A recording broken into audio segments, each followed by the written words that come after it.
Hello everyone, कैसे हैं आप सभी लोग। आज का वीडियो बहुत ही स्पेशल होने वाला है कि जैसे आप लोग जानते ही हैं, इंडिया टू कनाडा की जो फ़्लाइट्स ऑलरेडी बैन हो चुकी हैं। तो ये वीडियो है that is part two, India to Canada via third country and the third country is Ethiopia.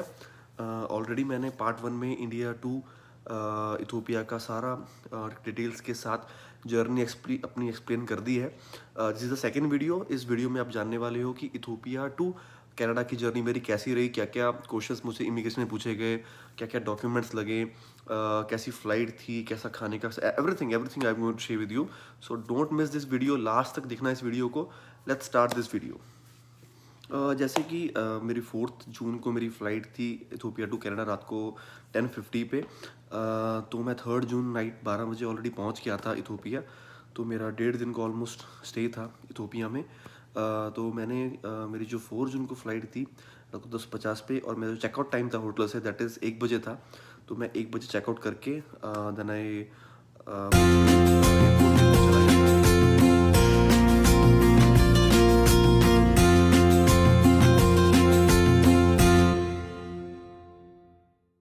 1 बजे एयरपोर्ट 1 बजे पहुंचने के बाद देन वहाँ पे सबसे पहले तो बाहर ही एक पुलिस की चेकिंग रहती है एंट्री पर, जहाँ पे they will check your all your bags. Then आपको वहाँ से लिफ्ट लेके then you have to go upstairs. ऊपर अपस्टेयर्स में जाने के बाद एयरलाइंस की टिकट काउंटर रहेगा आपके सामने।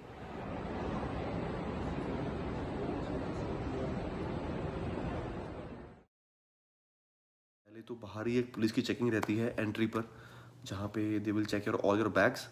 देन आपको वहाँ से लिफ्ट लेके then you have to go upstairs. ऊपर अपस्टेयर्स में जाने के बाद एयरलाइंस की टिकट काउंटर रहेगा आपके सामने। टिकट काउंटर पे आपको ज़्यादा कुछ नहीं, मतलब मैं जब था बिल्कुल भी रश नहीं था 1 बजे। तब तो मुझे एयरलाइंस वालों ने सबसे पहले तो क्यू में खड़ा था, तो एक वाइट ड्रेस में एक ऑफिसर रहेगा। He will check your passport, जो भी आपके डॉक्यूमेंट्स रहेंगे, आप स्टूडेंट हैं, पीआर हैं, वर्क परमिट है, he will check all your documents. जितना आपसे डॉक्यूमेंट पूछा जाए आप उतना ही बताना, ज़्यादा ऐड ऑन मत करना, नहीं तो जितने आपके डॉक्यूमेंट्स ऐड होते रहेंगे उतना आपकी वेरिफिकेशन बढ़ती रहेगी और उतना ही टाइम वेस्ट आपका होगा। तो जितना पूछा जाए उतना ही डॉक्यूमेंट शो करिए, उससे आपका टाइम भी बचेगा एंड वेरिफिकेशन भी जल्दी हो जाएगी। तो मुझे तो वेरिफिकेशन के लिए अराउंड लगे 20 मिनट्स। उन्होंने मेरे को फर्स्ट मेरा पासपोर्ट चेक किया, माई वीज़ा, एवरीथिंग, माई डॉक्यूमेंट्स जो भी लगे थे दे विल चेक। अराउंड 15 से 20 मिनट लगे मुझे। देन एयर टिकट काउंटर पे मुझसे ज़्यादा सेम वही क्वेश्चन एज़ यूजुअल कि कनाडा यहाँ से क्यों जा रहे हो। तो मैंने बोला इट्स एज आपको पता ही है कि इंडिया टू कनाडा की फ़्लाइट सारी बैन हो चुकी हैं, तो इसके लिए हमें इस रीज़न से जहाँ से जाना पड़ रहा है। देन उसके बाद में इमिग्रेशन मूव होने के बाद कई वहाँ पे मेरे साथ स्टूडेंट्स भी थे। स्टूडेंट को थोड़ी बहुत दिक्कत आ रही थी, कई स्टूडेंट्स को वो लोग जल्दी पास कर दे रहे थे, कईयों को वो लोग होल्डर पे रख रहे थे। मतलब उनको भी उतना क्लेरिफिकेशन नहीं था, शायद उतनी क्लेरिफिकेशन नहीं थी, इसलिए उनको टाइम लग रहा था। But it's a easy process. Immigration उतनी टफ नहीं थी, उतनी टफ नहीं थी immigration, it's was very easy and कोई भी इजीली जा सकता है। इमिग्रेशन लोग ज़्यादा तक नहीं करते हैं। देन इमिग्रेशन चेक यहाँ से एयरलाइंस पे चेक होने के बाद में इमिग्रेशन की तरफ जाते हैं। इमिग्रेशन पे ज़्यादा कुछ नहीं, जस्ट पासपोर्ट चेक किया एंड जस्ट वीज़ा चेक किया and then we will move on to अपना गेट नंबर। रात को 10:50 पे फ्लाइट थी, तो हमारे पास पूरा दिन था। 3 बजे हम लोग हमारा इमिग्रेशन से वेरिफिकेशन एवरीथिंग हो गया था। तो वहाँ से होने के बाद हमने वहाँ पे जैसे ही आप इमिग्रेशन पास करते हैं, पुलिस की एक और चेकिंग रहती है। दे विल आफ्टर वो चेक होने के बाद में देन आपको राइट हैंड साइड पे एक लॉन्च दिखेगा। हम लोगों ने वहीं पर ही 4 से 5 घंटे वहीं पर बैठे रहे, वहीं पर खाते रहे। अगर आप एक वेजिटेरियन हैं तो आपको वहाँ पे वेज रैप बहुत अच्छा मिल जाएगा एंड फ्राइड राइस वेजिटेरियन बहुत अच्छी मिल जाएंगी, मैंने वहीं खाई। एंड जैसे मैंने सुना ही था कि जो फ़्लाइट है, फ़्लाइट में तो खाना बहुत ही गंदा मिलता है। अगर आप वेजिटेरियन हैं तो बहुत ही गंदा है। नॉन वेज वालों के लिए भी गंदा ही था, क्योंकि मेरे साइड में एक और बंदा बैठा था, तो उसको भी खाना बहुत गंदा ही मिला। तो इस मैंने यहाँ से वेज रैप बुक मैंने ऑलरेडी पार्सल करवा लिया था, तो मेरी एक मील तो मैंने यहीं से पार्सल करवा के लास्ट में ले गया था। तो आप भी ऐसे ही करिए, आपको ये रहेगा जल्दी में।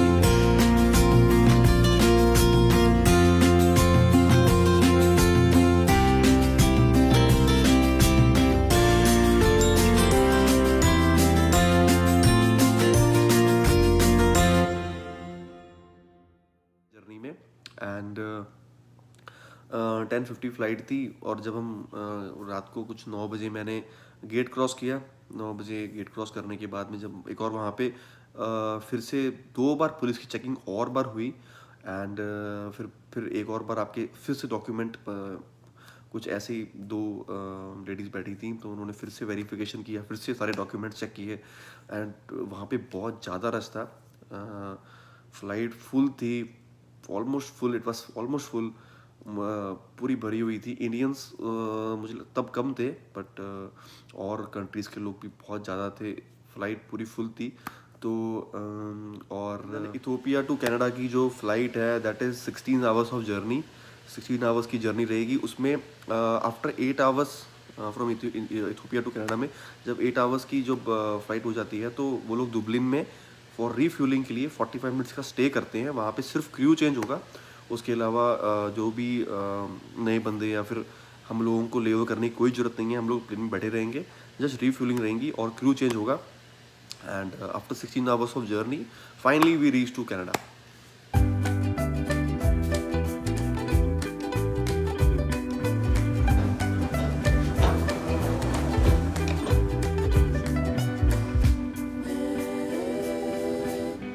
And then after reaching Canada, Canada reach होने के बाद में we are moving towards our immigration.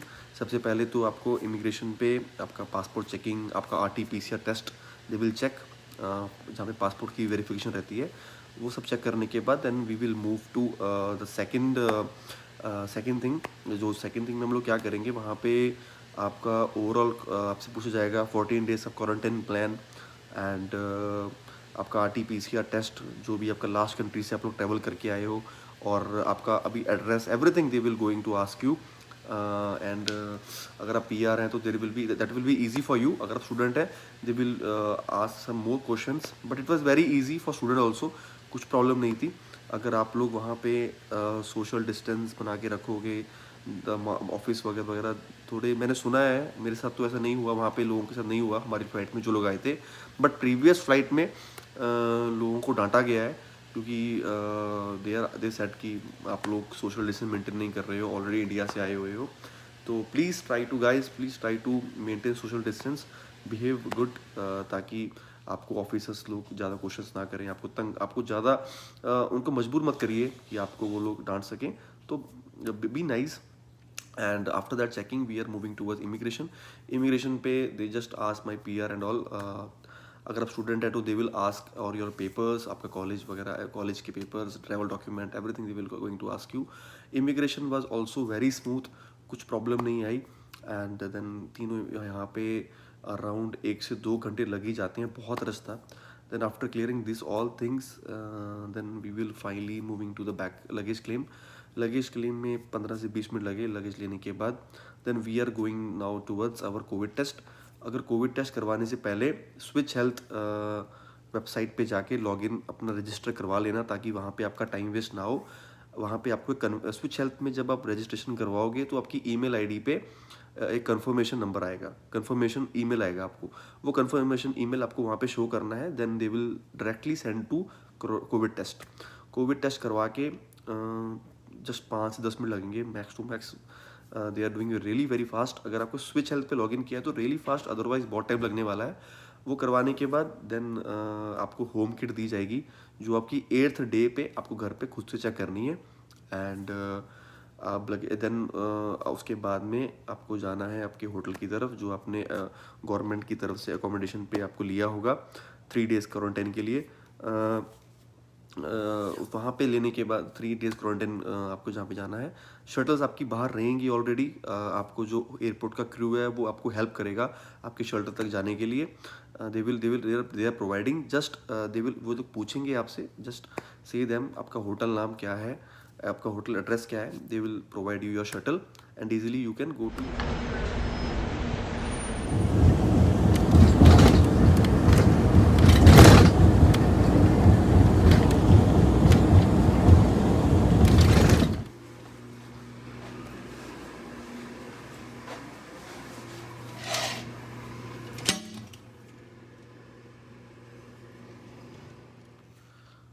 I hope आपको वीडियो बहुत पसंद आया होगा।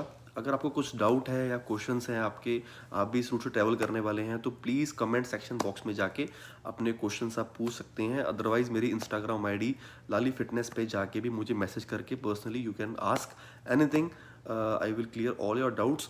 अगर आप स्टूडेंट हैं, वर्क परमिट हैं, पीआर होल्डर हैं, everyone, I am going to guide you from this root.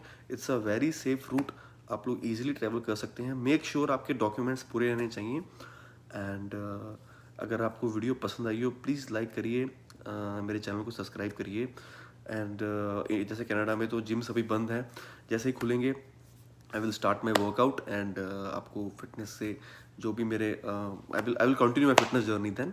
Thank you so much, please don't forget to subscribe my channel. Thank you so much.